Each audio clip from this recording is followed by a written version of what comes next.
Carlos, you have the floor, or the screen, rather. Thank you. The screen. Okay, Dimitrios and colleagues, thank you very much for joining us today. I had a problem with my network, so I had to leave the meeting, and I came out again with your name, Dimitrios Bohali. So my name is Carlos Costa, not Dimitrios, as you can see from the screen. So we will fix it on the go. Let me be, yeah, no problem, no problem. So let me tell you a couple of things about the situation we are in Portugal. My presentation is going to be short.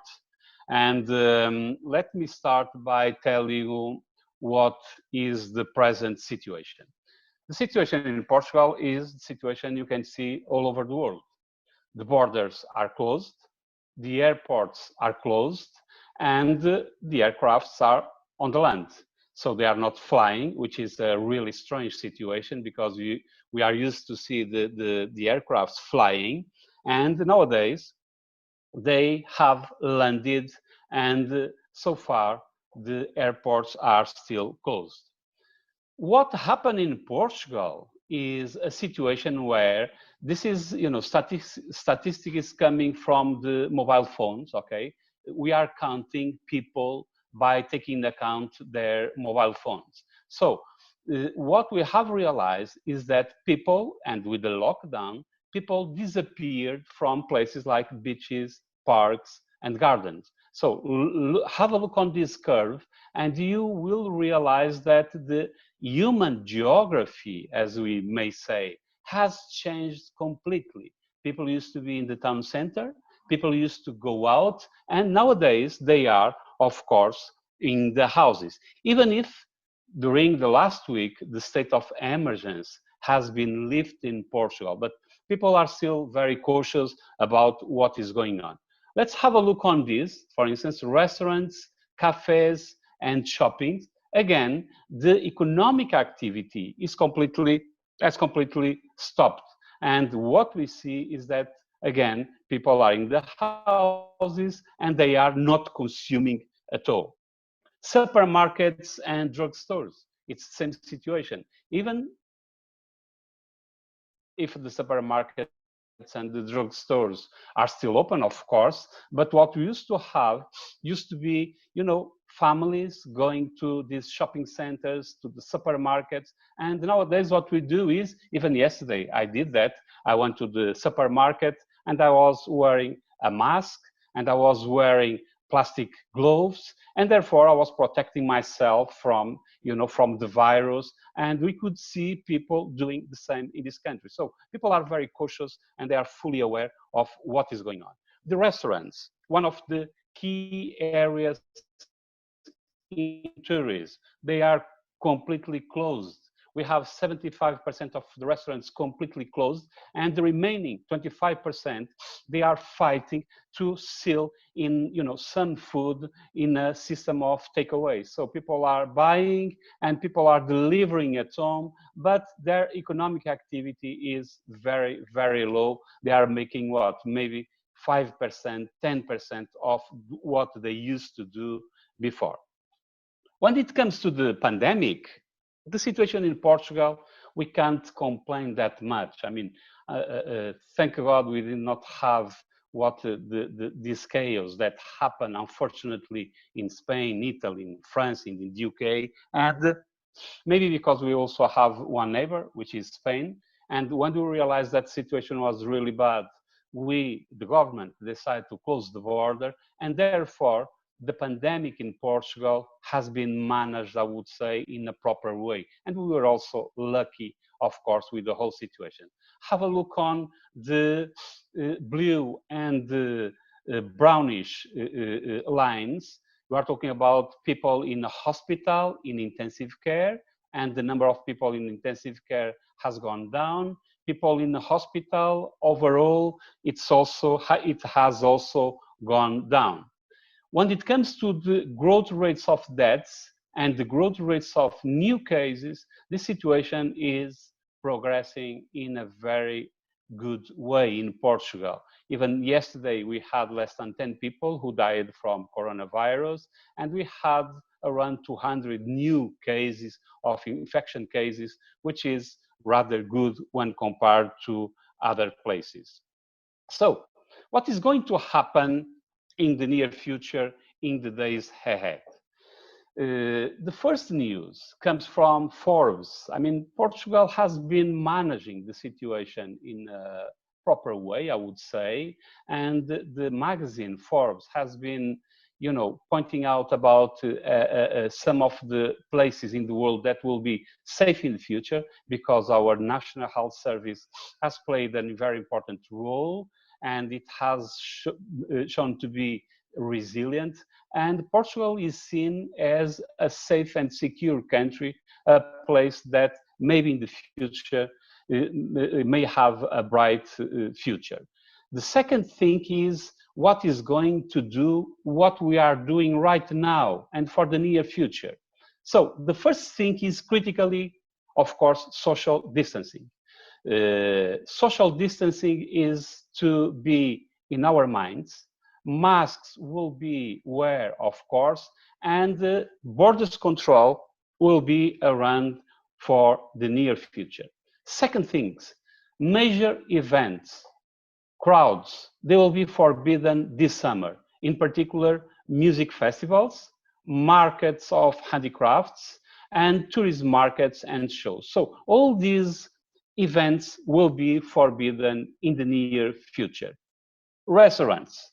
Restaurants will reopen, but we still doubt whether people will go there. Of course, that, and I'm going to show you in a while, we have been introducing a kind of certificates, quality, and certificates of safety, but the government, what the government says is they have to operate in half or 1/3 of their capacity. So this is what is going to happen in the future. Marina has already shown a couple of figures and photographs of what the future may look like, and this is what we are going to do in our restaurants. We'll be introducing very tight controls. Then certifications of safety and quality. This is what the Portuguese government is doing right now, and this applies for hotels or, generally speaking, accommodation and restaurants. Then beaches. What the government is planning to do is, can you imagine this? They will be establishing fences, and they will be controlling the number of people allowed to go on the beach. And this will be controlled by drones and by the maritime police. So while we were used to see, you know, all our beaches completely open, what is going to happen in the future is that we are going to have fences, you know, circumscribing all these places. Let me just show you two more slides. This is a model that I published on a very nice journal, Tourism Review. I'm sure that Dimitris agreed with me.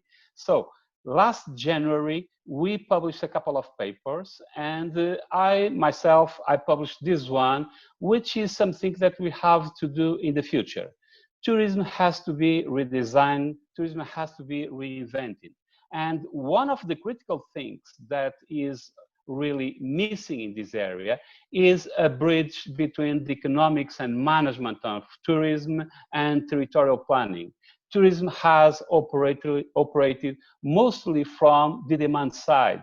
And even if in the future we have to look at tourism from the demand side, no doubts about it, because we have a business in front of us, but we have to start thinking that the business of tourism depends not only on tourists by themselves, but on the economics and networks, on the economics of networks and itineraries that we can create from this area.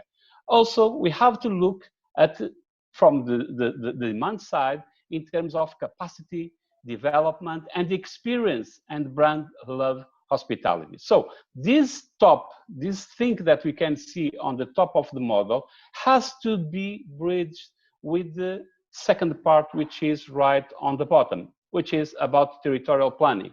We have to think about physical planning, and we have to think about how to bring people in terms of, because it's democratic and because it's a matter of ethics, but it's also a matter of innovation. How shall we bring people into the heart of the tourism system in order to make the destination successful, unique, different, exciting, and remarkable. But above all, it has to be safe and secure. Last one, let's think about what we can see here in front of us. This is a sociometric analysis that we carried out in a place in northern part of Portugal. We have figures like this all over the country. And basically, what we have to think is about the operation management of the tourism sector.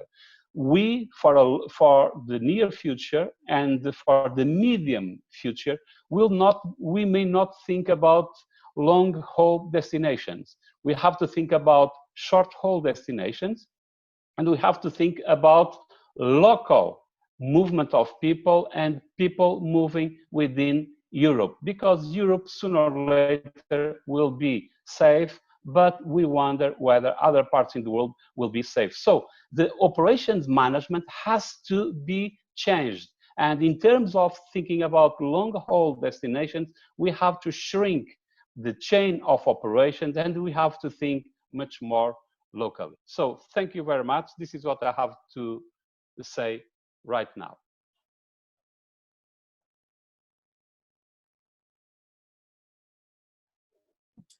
Thank you, Carlos. Really appreciate that. You can see a planner, right? You can see a planner, an experienced planner who's been working on this for a long time. But I think from what Carlos is bringing to the table is really very important, is how can we go to the next stage? And planning so far was really about resources and sustainability and engaging all the stakeholders. And I think gradually one of the aspect that we took for granted so far, safety, security, is now becoming at the front. So this is going to be critical in terms of what we're going to be focusing in the immediate future. And there's an issue about countries that they've managed well the crisis and countries that they haven't managed well the crisis. And how many people in the population have been infected by the virus? And I think that's really critical. I'm really interested on what Portugal is going to do on the beach and the drones and how they're going to control that. Carlos, do we know when Portugal is going to allow foreign tourists to come in? And is the government allowing charter flights to go to Algarve and to the beach? Not yet, Dimitris. What the government is saying is that we have to move slowly, and we have to be sure that we don't have a second wave of infections in this country. That is what we are really afraid of. Because when they look at, for instance, Korea, Singapore, and other places, what people are expecting is a second wave of infections. So we also have to take into account that our neighbors are the Atlantic Ocean from the east side, and Spain from the east side, and the Atlantic Ocean from the western side. So Spain is still in trouble, and therefore the territorial border has to be kept for a while. And as far as the airports are concerned, we have been implementing very tight measures in Lisbon, and Porto is almost not operating at all. And Algarve is out of the race so far.